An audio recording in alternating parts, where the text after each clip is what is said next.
Welcome to Vault Studio.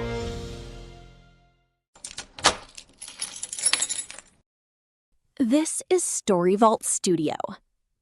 She was hit by a truck on an ordinary night and woke up as the industry's most hated woman. The villainess who shoved an innocent starlet down in front of a film crew. Every camera hated her. Every headline was already written. In the story she'd fallen into, this was the beginning of her ruin. But the woman who opened her eyes in that stranger's body wasn't just some disposable side character. She was a psychologist, a toxicologist, someone who had spent a lifetime learning exactly how people lie and exactly how to make them pay for it. The sweet, tearful heroine expected a villain who screamed and clawed. She got something far more dangerous instead. Someone who could smile and mean every knife hidden behind it. If you enjoy immersive stories like this, consider subscribing. Now, let's begin. The crash came without warning. A scream of brakes, then a wall of steel where the road should have been. That was the last thing Jasmine Cross remembered of her old life. Earbuds still playing some overwrought romance audiobook. Her own voice muttering under her breath about how badly the story's second female lead played her manipulation game. Amateur hour, she thought, right before the truck hit. She hadn't expected to open her eyes again. She definitely hadn't expected to open them here. Jasmine, what do you think you're doing? Shoving someone down in broad daylight? In front of the whole crew? Do you think your connections make you untouchable? The voice cracked over her like a whip, loud enough to make her skull ring. She blinked against the stage lights. Cameras ringed her from every angle. Crew members pressed close, murmuring, pointing. The smell of cheap foundation and sweat hit her before anything else did. On the floor in front of her sat a girl in white silk, tears falling at a photogenic 45-degree angle, shoulders trembling like a flower caught in hail. Emily Parker, the story's untouchable heroine. Standing over her, eyes locked on Jasmine like knives, was Harrison Blake, entertainment royalty, Emily's silent backer, and the man who owned this world. His black suit sat on him like it had been born there. Right now his face wore exactly one expression: contempt. The memories came flooding in, borrowed and unfamiliar. Emily had staged the fall herself, but from every angle in the room, it looked like she'd been pushed. The original Jasmine now wore the label of workplace bully, and the leading man loathed her for it. According to the story, this was where the real Jasmine would have screamed her innocence, gotten hauled off set by Harrison's security, and started the long slide into ruin. But Jasmine had spent a career reading people, a psychology doctorate stacked on an earlier life in pharmacology research and survival training she'd never expected to use again. Amateur theater like this, she could dismantle with her eyes closed. The corner of her mouth twitched, the ghost of a smile, before she smoothed it away. You want a performance? Fine. Big Sister will perform right alongside you. She drew a slow breath and let her eyes flood red on command, a thin sheen of tears rising without ever spilling. This was the real mastery she knew. Not wailing, but visible restraint. Nothing broke a room's sympathy faster than someone trying so hard not to cry. She stepped forward gently, no roughness in it at all, and eased her arm under Emily's, helping her rise with the tenderness of an older sister. Careful, Emily. I know you've been picking up those late-night ad shoots without telling anyone. All that exhaustion? No wonder you're dizzy enough to trip. Next time, just lean on me instead of pushing through alone. It's dangerous. Emily's trembling body went rigid, like something carved from stone. Her sobbing cut off mid-breath. She snapped her head up, panic flashing beneath the shock in her eyes.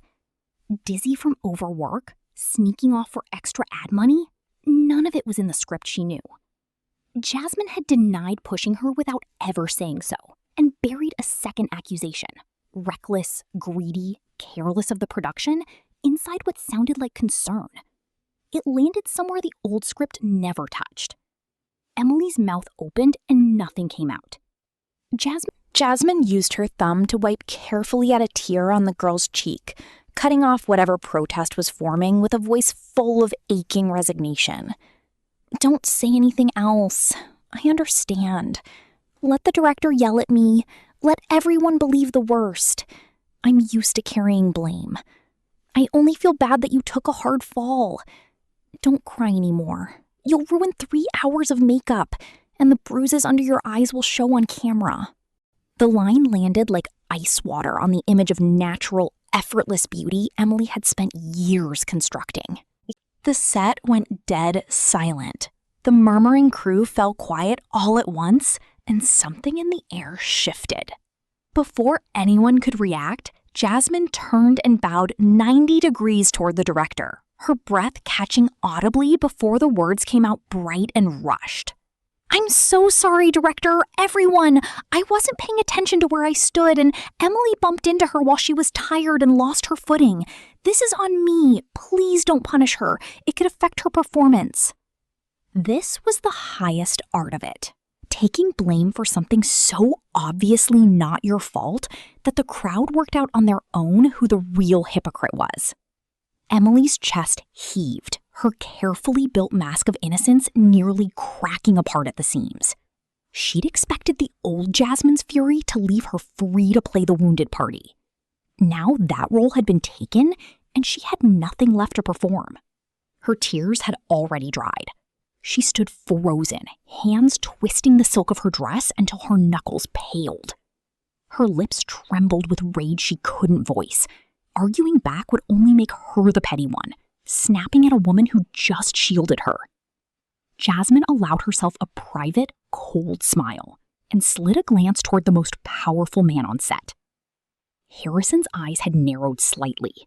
The contempt was gone, replaced by something thoughtful, assessing. His gaze traced her composed, wounded expression, then settled on Emily's white-knuckled hands. He wasn't a fool. He'd caught the shape of something interesting happening in front of him. Flashbulbs exploded the moment she stepped through the studio gate, blinding her for a second. Dozens of cameras and microphones swung toward her like gun barrels. Reporters converged, shouting questions over each other with the speed of sharks catching blood in water. For a moment, the accusations landed harder than she expected, a ripple of real doubt spreading through the crowd before she could reset the frame. "Jasmine, there are reports you bullied a newcomer on set, shoved Emily down on purpose. Is that true? Do you think your company shares protect you from consequences? Care to answer that?" Her assistant went pale and threw herself in front of Jasmine like a human shield. Jasmine felt nothing but calm. The incident had happened less than 15 minutes ago, and this many reporters were already camped outside. Someone had tipped them off in advance, maybe even paid for the privilege. Emily's countermove had come fast. Since her victim act inside the studio had collapsed, she'd moved straight to round 2, dragging Jasmine into a public pile-on. The click of heels rang out behind her, rapid and urgent. "Please, don't push Jasmine like this," Emily called, eyes red-rimmed, cutting through the crowd toward them. Before she could reach the front, Jasmine's practiced eye caught the quick, satisfied wink Emily shot toward a heavy-set reporter holding the lead microphone. Emily spread her arms like a mother hen shielding a chick, angling herself just enough to half-block Jasmine from the cameras. Her silk sleeve slipped, revealing a long red scratch down her pale arm. "Please, don't write anything unfair about Jasmine. It's my fault. I lost my footing. Maybe she's just upset because the director gave my part to me instead of her. She probably didn't mean to catch my arm. Please don't make this bigger than it is. I still have a meeting about the script." The reporters had clearly been paid. They lit up like they'd caught a scent, cameras clicking in a frenzy. Her arm's injured. Sounds like jealousy turned physical. Don't be afraid of these entertainment bullies. We've got your back. Standing behind that magnificent performance, Jasmine nearly laughed out loud. Not bad.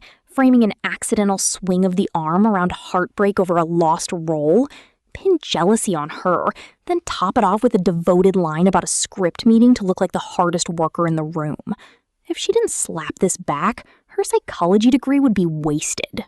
But Emily had made the mistake of underestimating a second version of Jasmine. She controlled her breathing, tightened her frame, let herself sway. She staggered a step, clutched her chest, breath thin and rapid like paper in wind.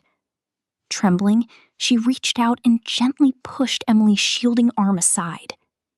Tears slid down her face while her mouth twisted into something between a smile and grief. Emily, you're too kind. You don't have to slander yourself just to protect me. The reporters fell silent, straining to catch every word. She took Emily's clenched hand and stroked it, looking straight into the lens with the weary grace of a devoted older sister. Please don't misunderstand her. She didn't steal any role from me. Yesterday she mentioned so happily that the director praised how mature she'd become, that someone had put in a word for her and the part changed hands. I won't lie, it stung. I studied that script for 3 months, but she's new, already the lead, and wanted to take on my supporting role too, just to practice. Of course I stepped back for her. I care about her too much to ever raise a hand against her. Emily went rigid.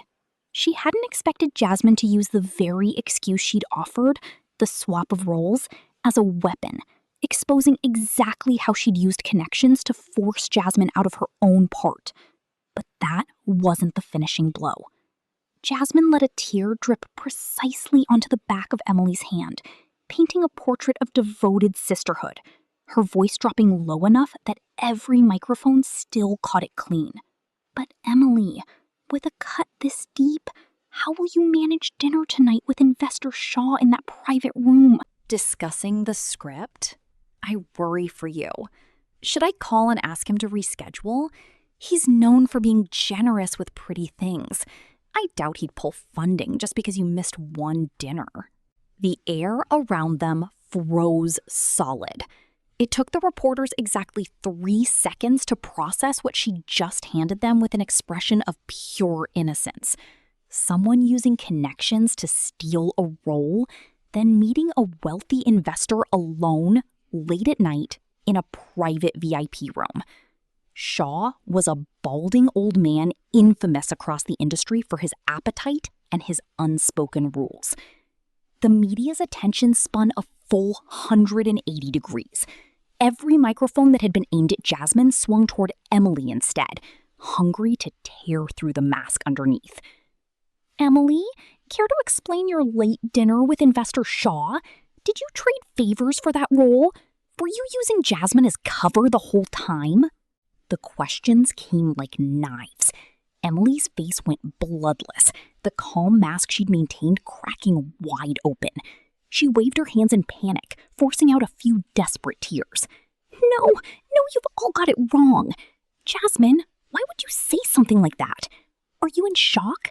I don't even know an Investor Shaw. My schedule tonight is with the director. But seasoned reporters weren't so easily swayed by crocodile tears. Paid or not, an unspoken rules scandal was worth far more than an ordinary catfight.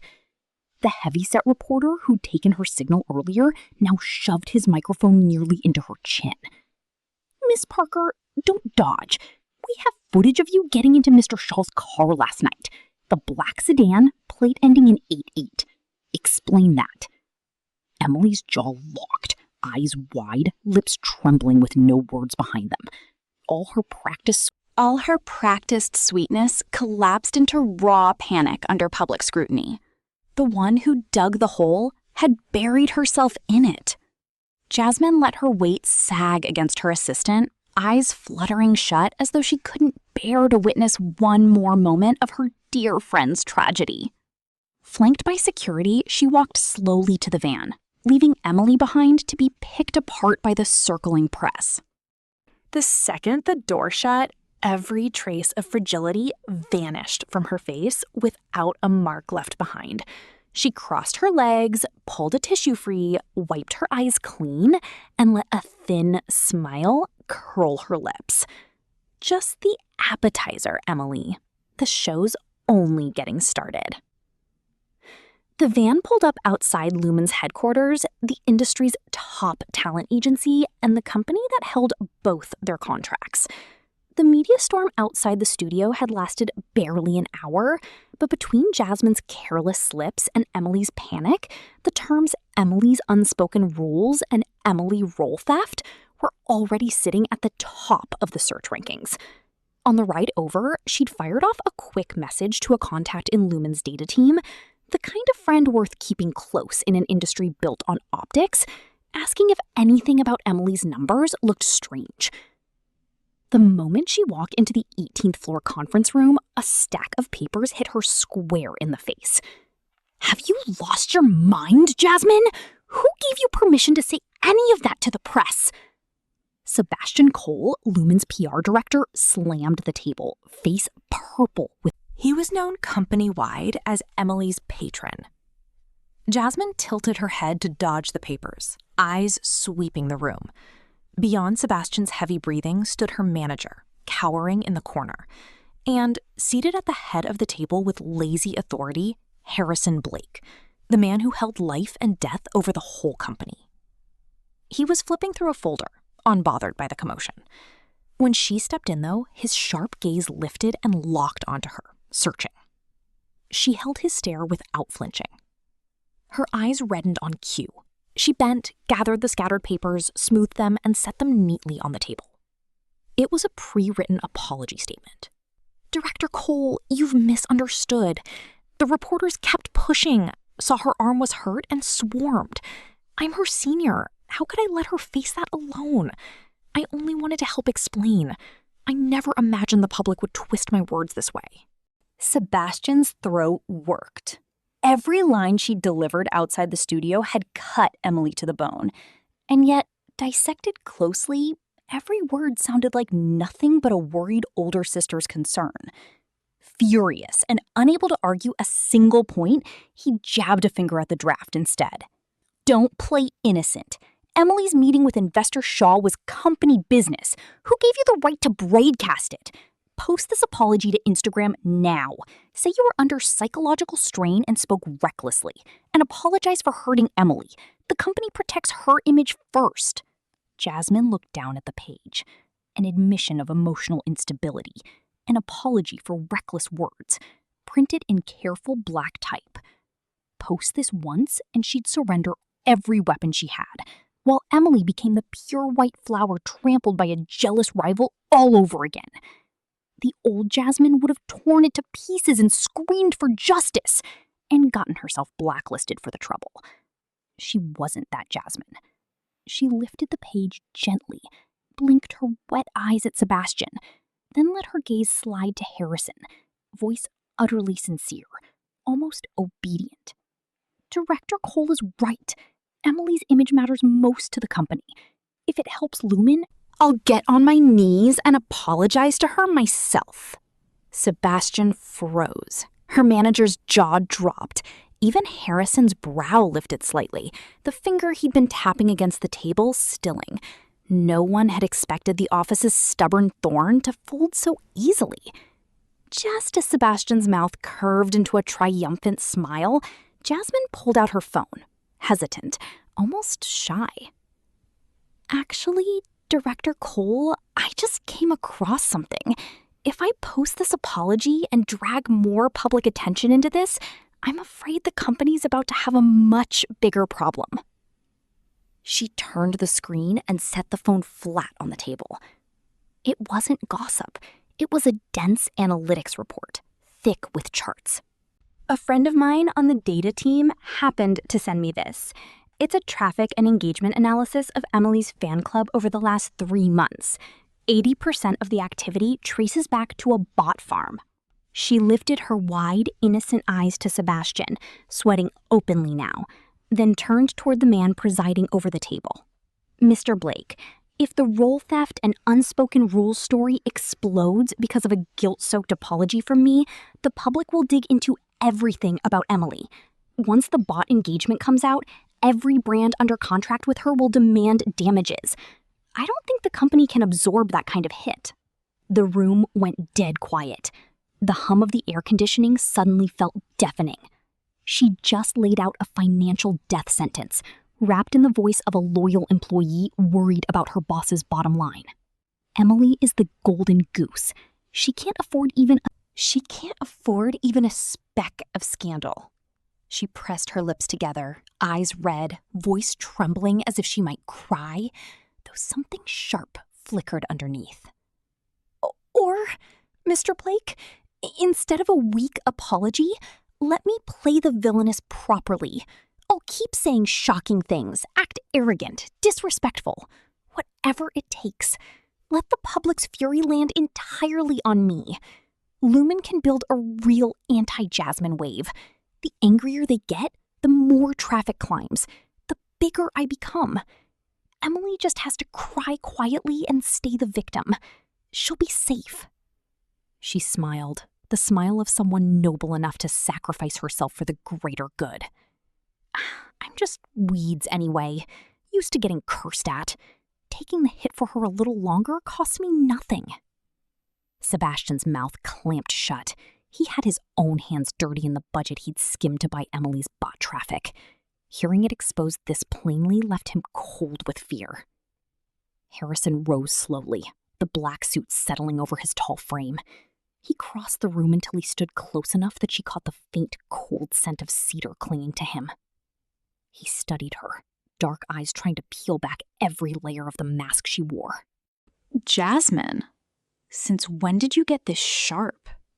He'd seen straight through her. Of course he had. A man who ran an empire wasn't a fool. He knew exactly what she was doing, holding Emily hostage to pressure Sebastian while dangling a juicy traffic play in front of the company, striking with one hand and soothing with the other. She didn't look away. She met his eyes, hers wet and wide like a wronged doe. Sharp? You flatter me, Mr. Blake. I'm just a sister trying to protect her little sister, and an employee trying to protect her boss's money. The corner of Harrison's mouth twitched into something like a real smile, thin but genuine. He turned back to Sebastian, still frozen in place. You heard her. Cancel the retraction. PR pivots to building Jasmine's villainous image starting tomorrow. If it generates real numbers, whatever resources she wants, the company provides. Thank you, Mr. Blake. She bowed her head, perfectly obedient. Walking out of the conference room, she smoothed the front of her blouse. 1 cup of top-shelf tea, laced with a few tears of false virtue, and she'd escaped an execution, cornered her manager, and secured a resource pledge straight from the Crown Prince himself. 1 arrow, 3 targets. 3 days later, the media storm and the villainous strategy she'd proposed paid off beyond anything Lumen had expected. The company rolled out a wave of press painting her as a fearless star, someone who settled scores and tore through the industry's fake pleasantries without apology. The public, tired of manufactured sweetness, threw themselves at a woman who said what she meant. Her follower count jumped past 5 million in a single night. Dark tea was still tea, and right now she was the hottest name on the internet. Meanwhile, Emily's team scrambled to explain away the late-night visit to Investor Shaw with a story about a meeting with the director. She kept her pure flower image, barely, but the shine had worn off. That morning, the company scheduled both of them for an audition for the year's biggest S-tier production. The role they were both chasing wasn't the sweet heroine. It was the story's greatest villainess. A cruel, twisted character with real depth beneath the malice. A part that, played well, could steal the whole film out from under its lead. The audition room opened to a panel that included Hale, a director famous for his exacting standards, and, seated at the center with lazy authority, Harrison. His fingers tapped a rhythm against the script in front of him. Was he here to supervise, or to watch his flower fight for the part? Emily went first. She wore pale blue period dress, soft makeup, eyes already glistening as she walked to the center of the room. The scene? A consort poisoning a fallen concubine. Wretch! If you hadn't schemed for his favor, the Emperor would never have turned cold on me. Whatever happens to you, you brought it on yourself. She flung an imaginary cup forward, then collapsed into sobbing, playing the tragedy of a villain pushed to the edge. Director Hale's brow furrowed. His pen tapped against the table, patience visibly thinning. He waved her off without a word. Emily bit her lip and retreated to a corner, glancing toward Harrison for some flicker of comfort. He kept his eyes on the script and never looked up. "Jasmine," Hale said, tilting his chin. She walked forward slowly. No screaming, not a single tear. In criminal psychology, the truly frightening ones never showed their violence outwardly. Their cruelty lived in the cold, at the marrow, in treating a life like something disposable, in the quiet pleasure of watching someone weaker struggle. She sat in the chair set at the center of the room, leaning back slightly, fingers laced loosely over her knee. The corner of her mouth curved into something sweet, almost graceful. Her gaze drifted across empty space and settled on the spot where the fallen concubine knelt in her imagination. The room went still. Her smile never wavered, but her eyes cooled, dark and empty as standing water. She reached out slowly, the motion gentle, almost affectionate, as if petting something small. "There, little sister," she said, voice soft and sweet as if soothing a child, though a chill ran down every spine in the room. "Why are you crying? Look at that pretty face all ruined now. The Emperor would be so disappointed." She mimed stroking an invisible cheek, then lifted the imaginary cup. "Drink up. Sleep deep. I promise I'll scatter the whitest chrysanthemums on your grave tomorrow, as pure as that little act of yours." Her smile vanished instantly. In one motion, she gripped an invisible chin, tipped the cup, eyes flashing with cruelty and something close to glee. "Drink!" The word landing with more force than all of Emily's screaming combined. She drew her hand back, wiped her fingers with an imaginary silk cloth, as if she'd touched something filthy, then dropped it to the floor and turned, leaving a cold, proud silhouette behind her. The room held its breath. Cut! Extraordinary!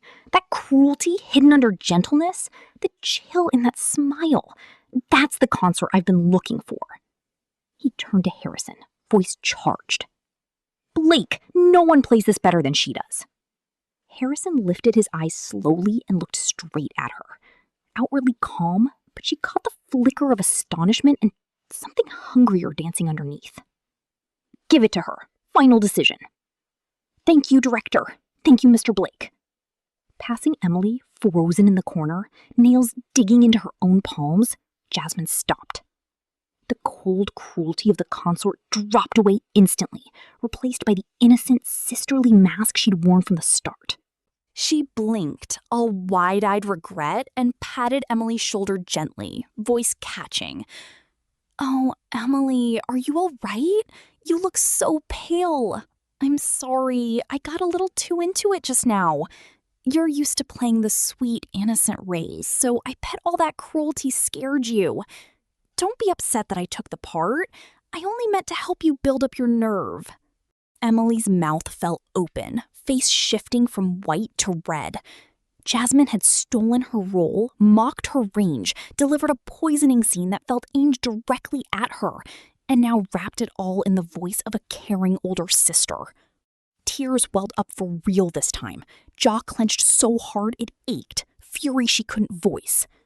"Emily, oh no, are you crying again? The director just thought I suited the part better, that's all. To everyone else, you're still the purest lotus flower there is. Don't cry, it breaks my heart." Emily choked on words that never came, spun on her heel, and stormed out. Her heels struck the hallway floor in sharp, furious clicks.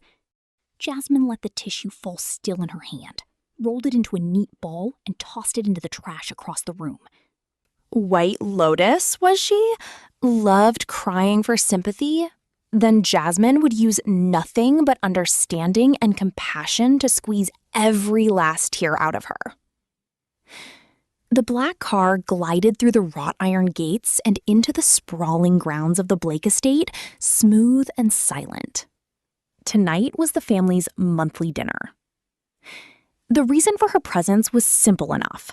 Harrison needed a shield against the marriage pressure closing in from his own family, and the woman his mother had already chosen for that position was none other than the pure white flower, Emily. The dining room gleamed under crystal chandeliers when Jasmine walked in, and she found Emily already seated beside Mrs. Blake, radiant and obedient, refilling the older woman's tea and passing her dishes with practiced sweetness. Seeing Harrison arrive with Jasmine at his side, Emily's smile stiffened for half a beat before she recovered her welcoming expression. Mrs. Blake was a different matter. She lifted her chin and swept Jasmine from head to toe with a look sharp enough to cut, contempt evident. She hadn't bothered following the online rumors. In her eyes, Jasmine was simply a woman clinging to her son for status. For half the meal, Jasmine was treated like furniture. Emily chattered on happily about behind-the-scenes stories from set, occasionally lifting a bite of food up to Mrs. Blake with practiced affection. "Auntie, try this. You've been looking thinner lately. It worries me. You should eat more. Keep your strength up so we can go shopping and see a show together sometime." Mrs. Blake smiled and nodded, gracious, but the smile never quite reached her eyes before her brow suddenly tightened. She pressed her fingers to her temple, breath going heavy, color draining from her face. "Auntie, are you all right? Have some warm water. It's probably just the stuffy air in here." "Water won't fix this. That's a classic tension headache, the kind that comes from prolonged nervous strain," Jasmine said. Her moment had arrived. She rose calmly, carrying neither water nor medicine, and moved behind Mrs. Blake's chair, resting both hands lightly on her shoulders. "What do you think you're doing?" "Is this pressure all right, Mrs. Blake?" Jasmine's voice stayed low and even, carrying the quiet authority of someone who actually knew what she was doing. She located the pressure points at the base of the skull and the temples with practiced precision, working them with steady, measured force. The technique, paired with the breathing rhythm she guided under her breath, took effect almost immediately. Within 10 seconds, the tight line of Mrs. Blake's brow began to ease. Her breathing slowed. Jasmine leaned in slightly, voice free of exaggerated pity, carrying instead the calm certainty of a professional speaking to a patient. "Your shoulders are locked up tight. This kind of headache usually means you haven't been sleeping well lately." Running a household as large as the Blakes took its toll. Mrs. Blake's hands, resting on the table, curled inward slightly. She didn't argue.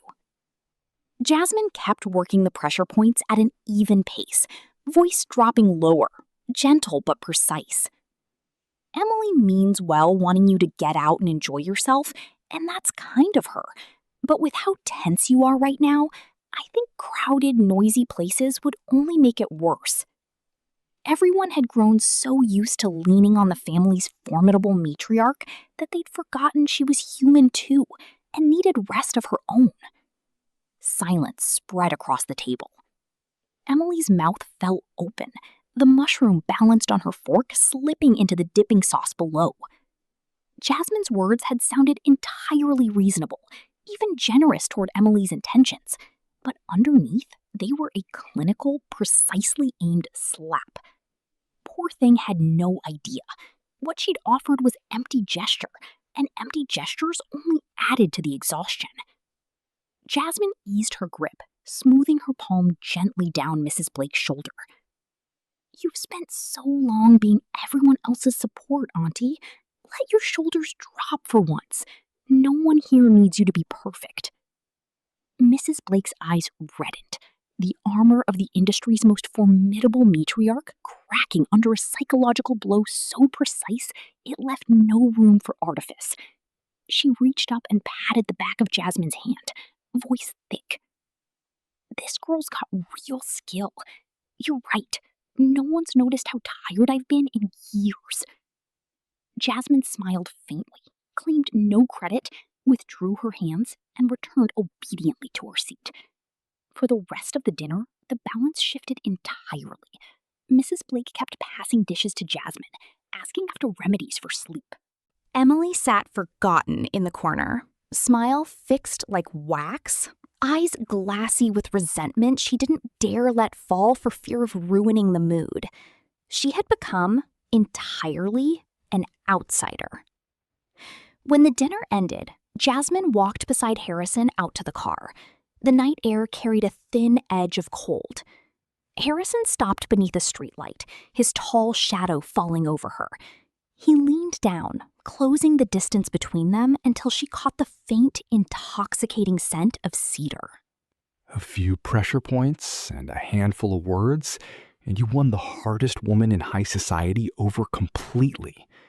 Jasmine, who exactly are you underneath all this? You flatter me, Mr. Blake. Sincerity or performance? It depends entirely on who's watching. Lucky for me, Auntie's perceptive enough to tell the difference. She let the pause stretch, eyes tracing the depths of his. And you, CEO Blake? Have you figured it out yet? His pupils contracted slightly. Something dark and possessive kindled in his gaze, dangerous and unmistakable. A week later, the production took over the entire 8th floor of a 5-star hotel near the studio. Director Hale threw a small party in the common room to reward the crew after a grueling week of filming. The room buzzed with noise, glasses raised in celebration. Jasmine sat quietly on a corner sofa, sipping water with a few slices of lemon. Emily approached just then, wearing a thin, delicate silk slip dress, carrying 2 glasses of deep red juice. A shy, familiar smile hung on her lips, but a trained eye could catch what lay underneath.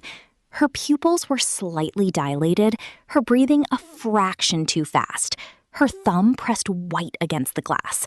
Classic physiological signs of someone hiding guilt. Jasmine, about what happened at the studio gate? That was my fault, dragging you into that mess with the press. Consider this drink my apology. We're at the same company. I hope you can find it in your heart to forgive me. Jasmine recognized the scene. In the story she remembered, this was the moment the real Jasmine had accepted the peace offering and drunk herself straight into humiliation 2 chapters later. Not this time. She glanced down at the juice sloshing gently in the glass. The film of tiny bubbles along the rim looked slightly cloudier than it should. A faint medicinal edge drifted up from the glass. High-dose sedative. Emily could never have guessed. In her old life, before the psychology doctorate, Jasmine had spent years working in toxicology. Stepping into an industry this full of schemes, of course she'd come prepared. That afternoon, she'd already quietly confirmed which room Emily had been booked into for the night, and that investor Shaw's name sat beside it on the hotel's guest list. Tucked in her right palm was a glass vial no bigger than a bean, filled with a neuromuscular suppressant she'd synthesized herself from ordinary prescription compounds. Colorless, odorless, dissolving instantly in liquid. Its finest quality was total paralysis of the limbs and vocal cords while leaving the mind fully, agonizingly awake, and untraceable within hours. She looked up and offered a warm, generous smile. "Sisters don't need to talk about forgiveness like strangers. I appreciate the thought." She reached out as if for her own glass, but let her hand brush against the back of Emily's instead. The unexpected contact made Emily flinch, jerking her hand back on reflex. Red juice sloshed up over the rim. 1 instant of distraction was all Jasmine needed. She didn't linger on what came next. Shaw's history with hopeful young actresses wasn't a secret inside Lumen, and Emily had walked toward that meeting with her eyes open, chasing his money. If the world needed proof of what kind of man he was, and what kind of woman she'd let herself become, it would get proof, in front of everyone, before anything worse could happen. Her thumb flicked the cap of the vial hidden in her palm. A single drop slid free, dissolving without a trace into Emily's glass. "Careful, don't spill it." She withdrew her hand and lifted her own drugged glass, smiling as she tapped it lightly against Emily's. "Sweet dreams tonight, little sister." Seeing her drink, a flash of triumph crossed Emily's eyes. To seal her sincerity and dispel any suspicion, she tilted her head back and swallowed a large mouthful herself.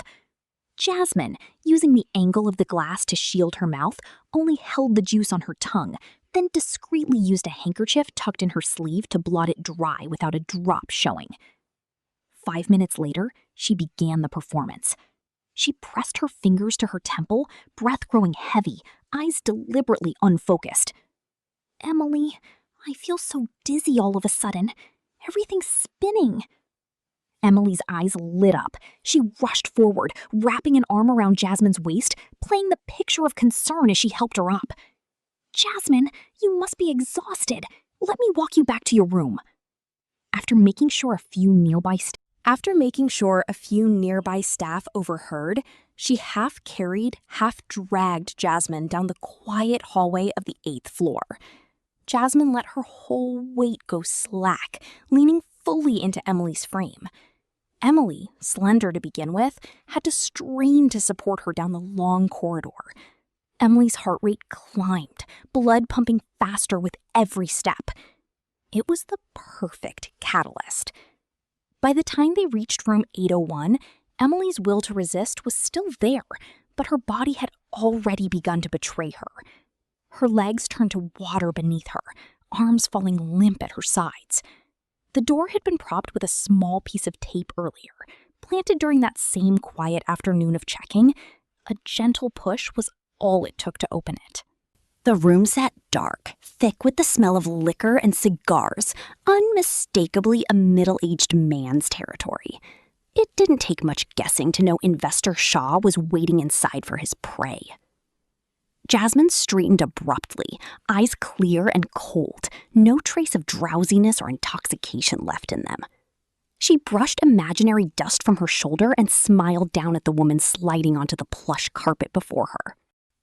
Emily crumpled to the floor, eyes blown wide with horror.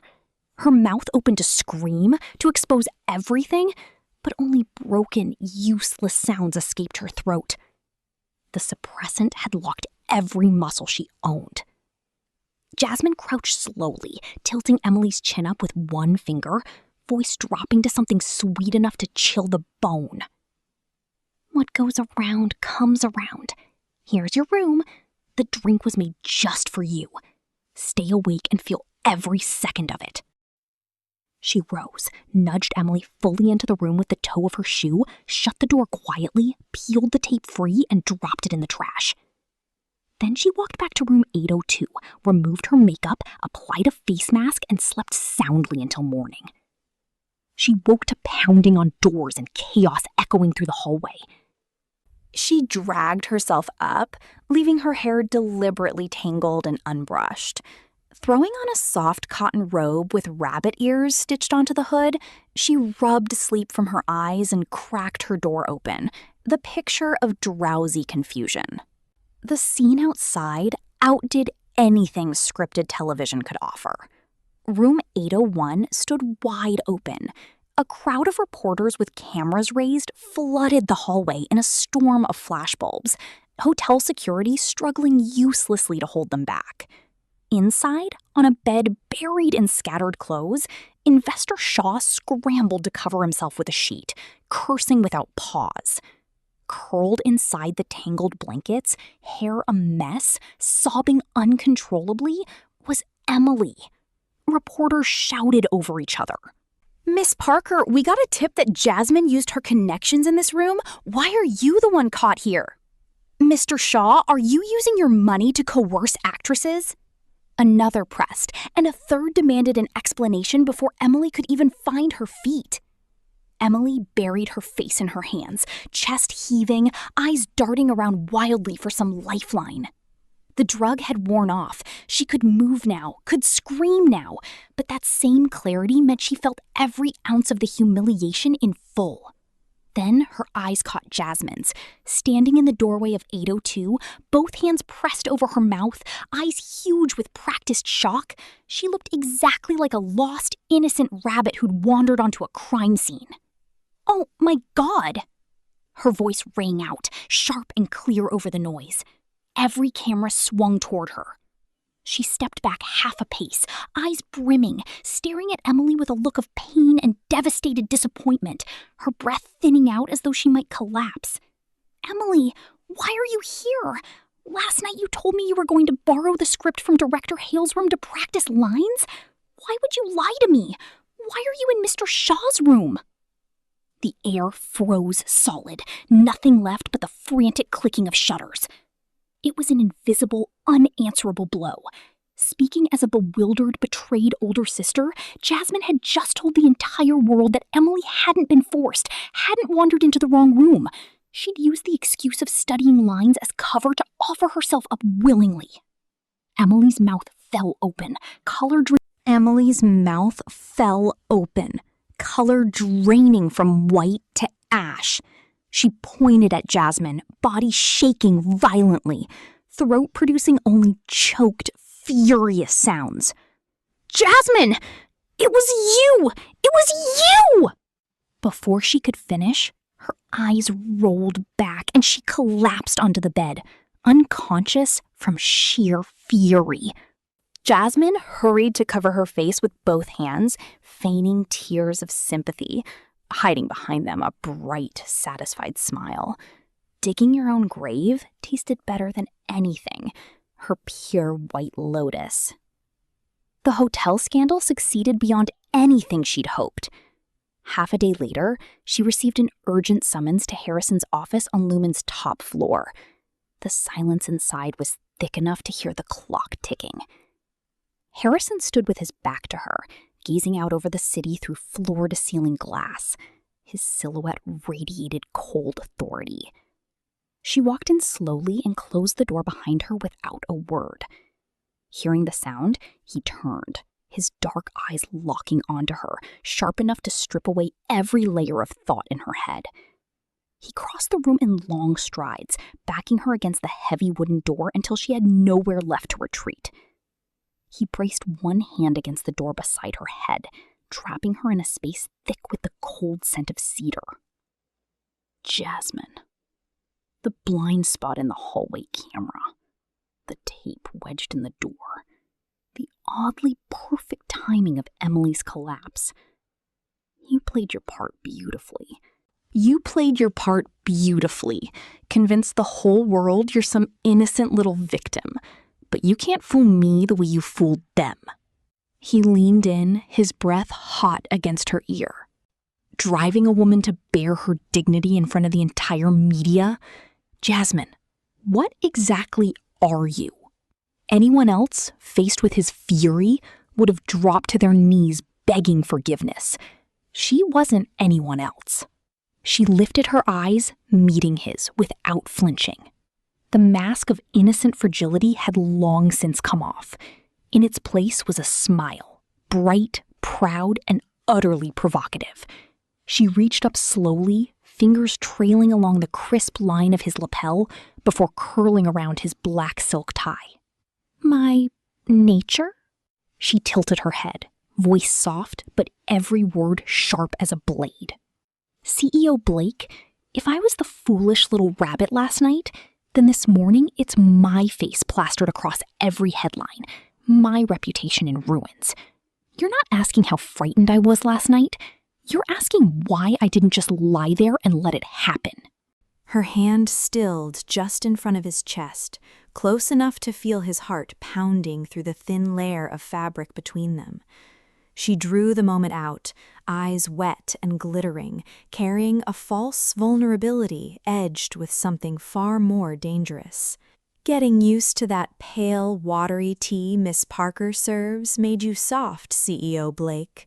Green tea, like her, looks clear and gentle, but drink enough and it just leaves you sick.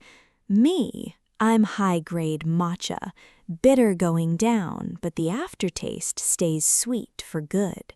And once you've had a taste, there's no quitting. Harrison's breath turned ragged, his chest rising and falling hard.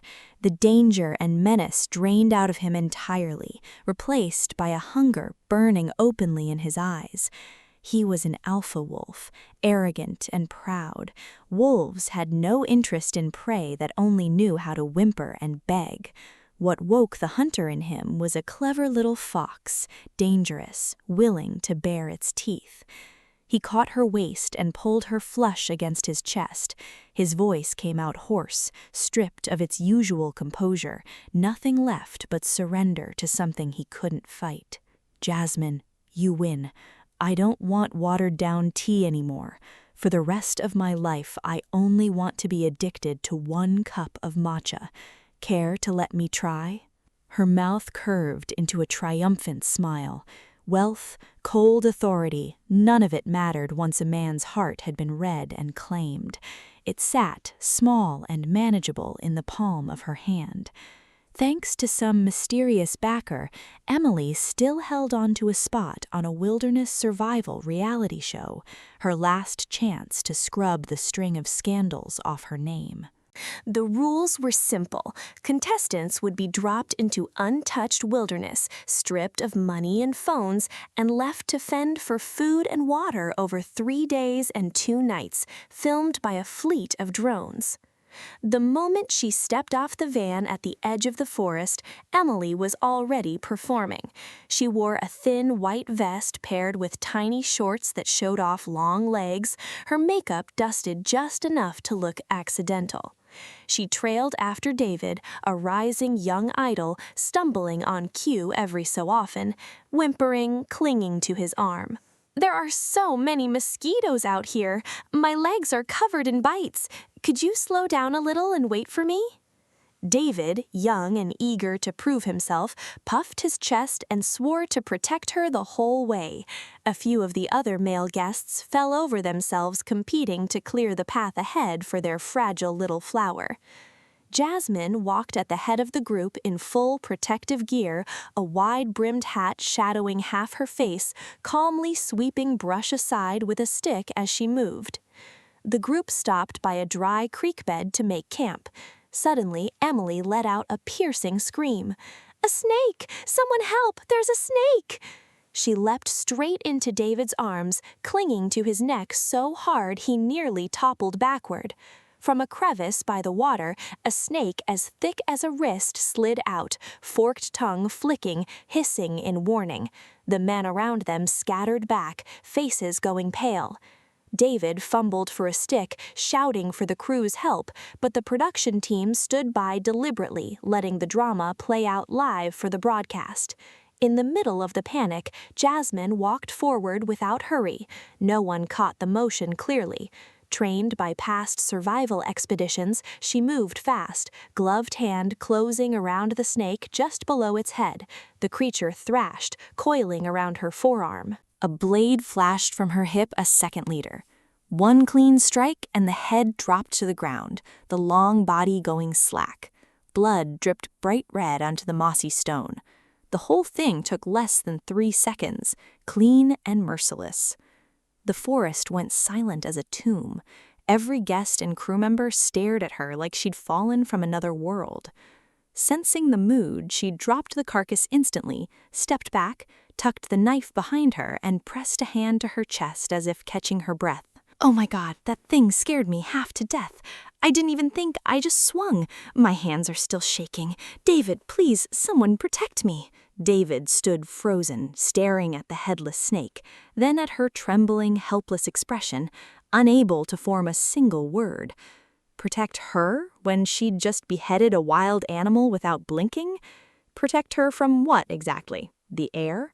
Emily, still clutching David, stood equally frozen, face pale. The gore, combined with Jasmine's nauseating whimper, turned her stomach.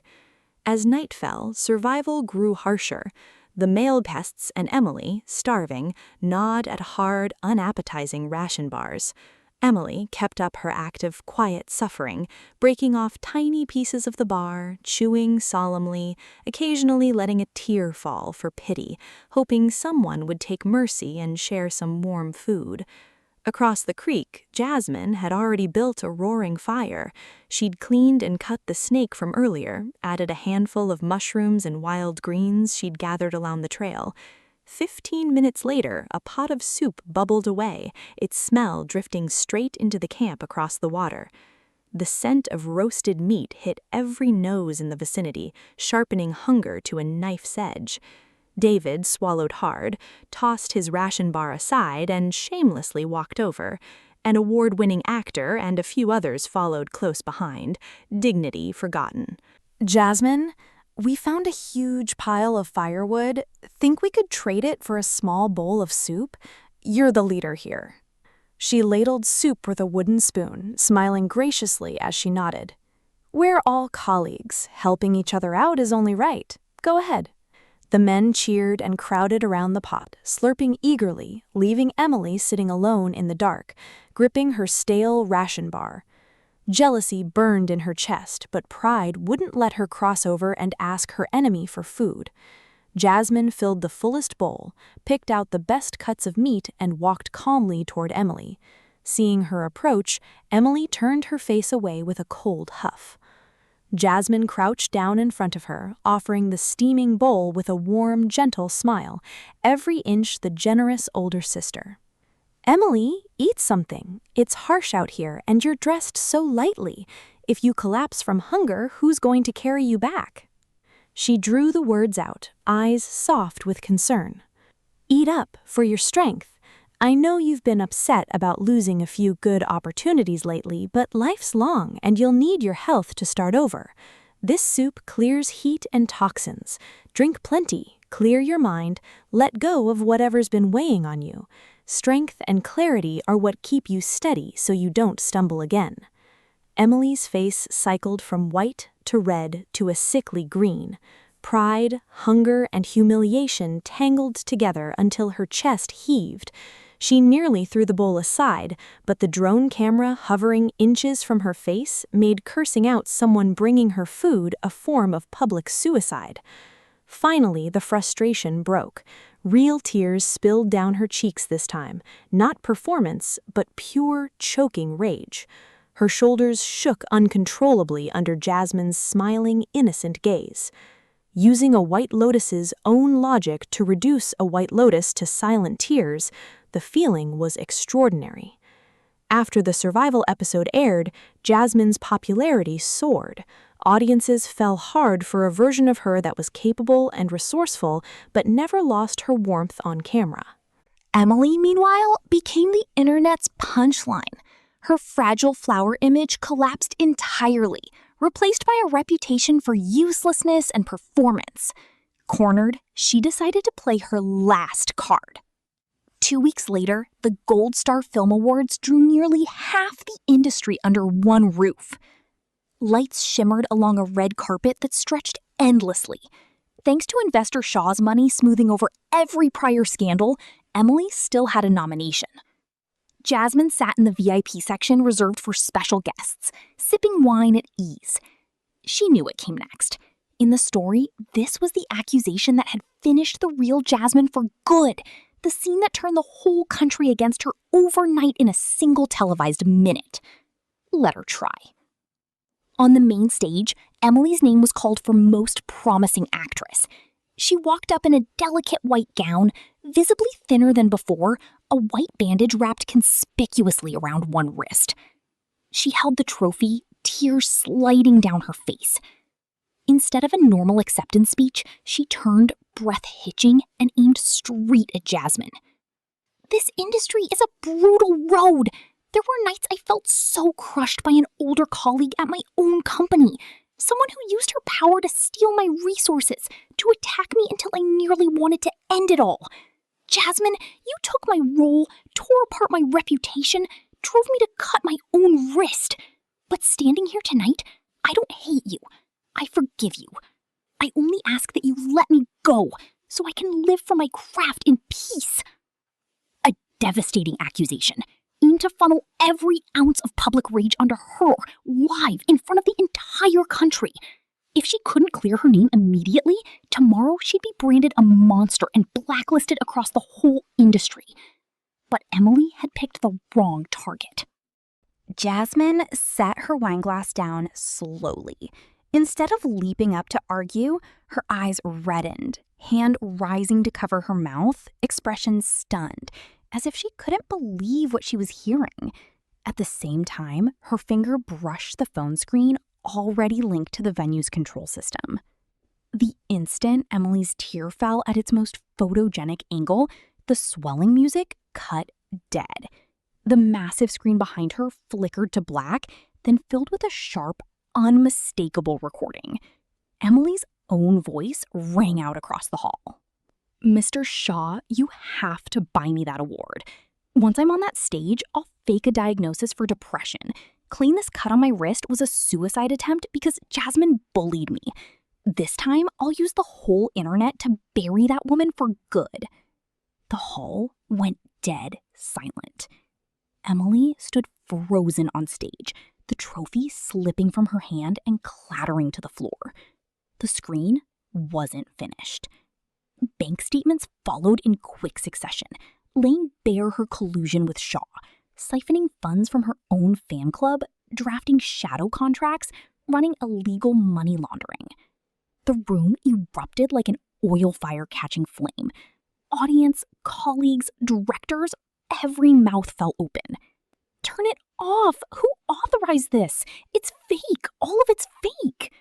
She lunged for the projector cable, tripped over her own heels, and went sprawling across the polished stage floor. This was her moment. Jasmine leaped up, staggering forward with practiced desperation, and rushed up the stairs. She tore off her own blazer and threw it over Emily's shaking head and shoulders. She wrapped her arms tight around the fallen girl, wrenched the microphone from the frozen host's hand. Tears streamed down her face, her throat raw, voice carrying clean across the entire hall. "Please, everyone, stop filming. Lower your cameras. Let the law decide what happens next. Please don't push her any further."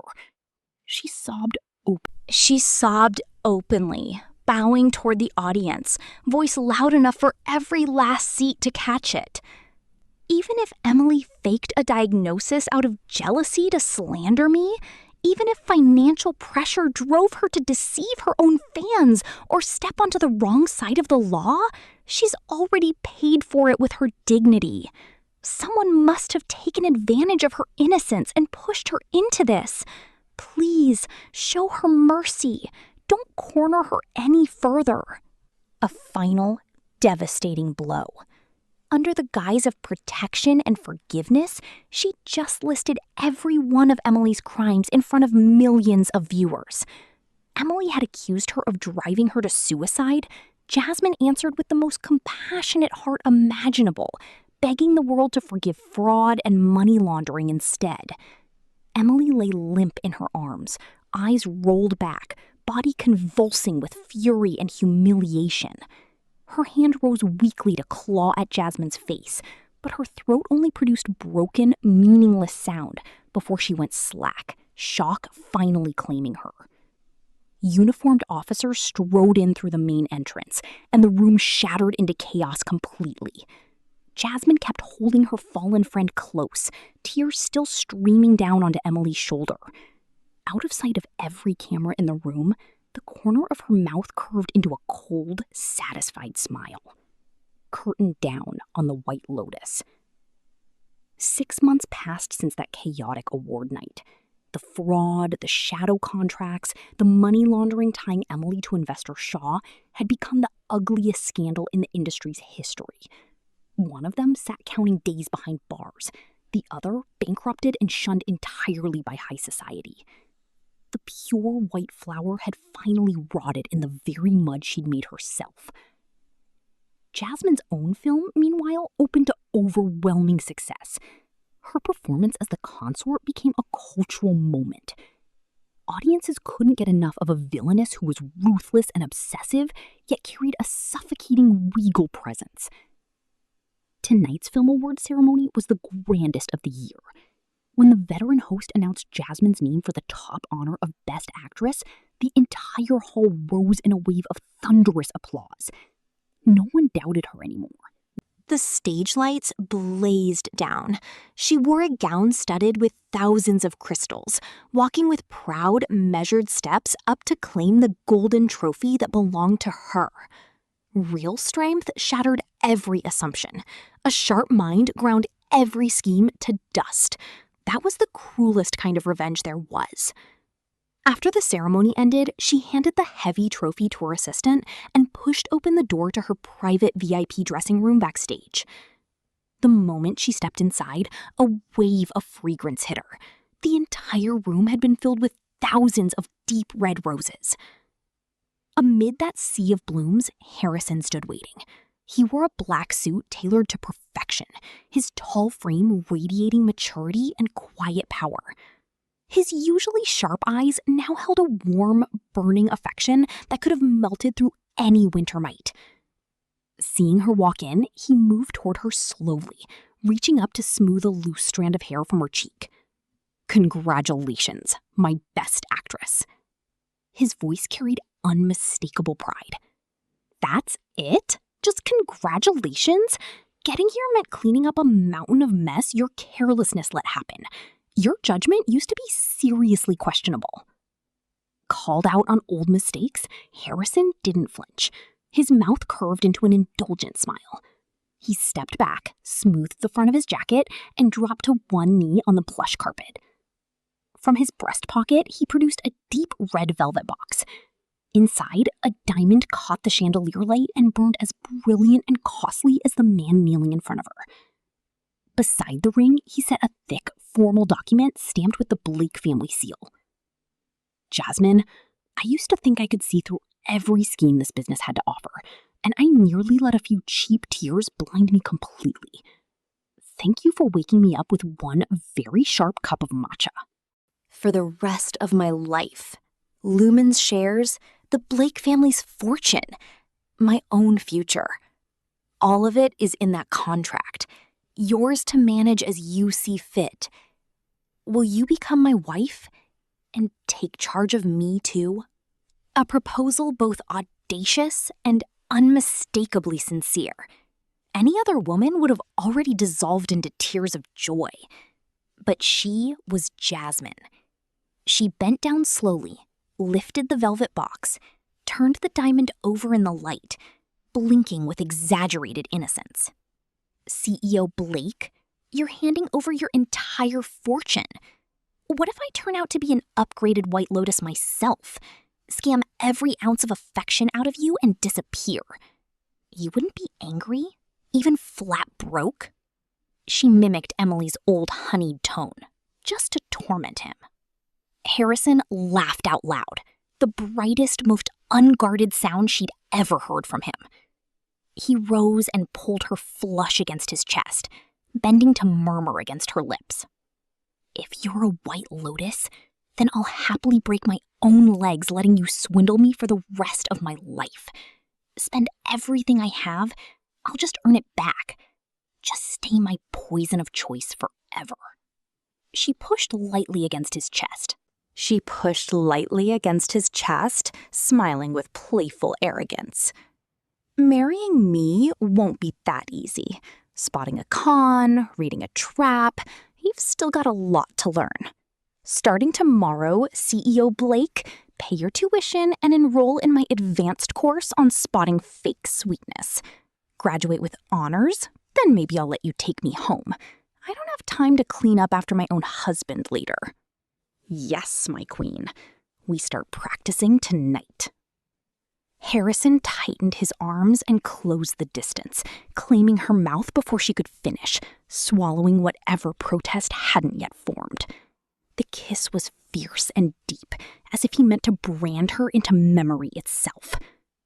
Outside, flashbulbs still lit up the sky, honoring the industry's brightest stars. Inside this room, she had already found the crown that belonged only to her. The perfect ending for a woman who'd mastered the art of reading hearts.